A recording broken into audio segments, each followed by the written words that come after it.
જય બાબારી મિત્રો, સ્વાગત છે નવા બ્લોગ વિડીયોમાં. અને જો સાસની ઠેલી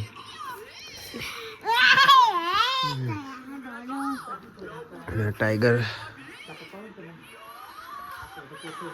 અને મિત્રો પહા બે ભાઈ ભેગા થયા, વિષ્ણુભાઈ અને ચંદુભાઈ.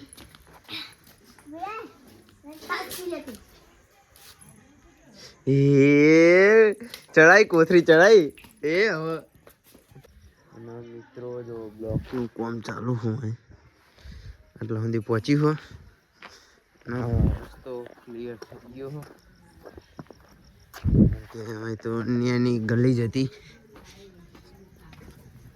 રસ્તો કમ્પ્લીટ થઈ ગયો હો અને હવે અજયભાઈ આવી ગયા જો. અને આની સાઈડ ચોકમાં પણ બ્લોક પથરાઈ ગયા છે. આપણે જઈએ ઘરે, સવારમાં નોકરી જવાનું હોય, વિડીયો એડિટિંગ કરવાનું હોય. મળીએ કાલના બ્લોગમાં.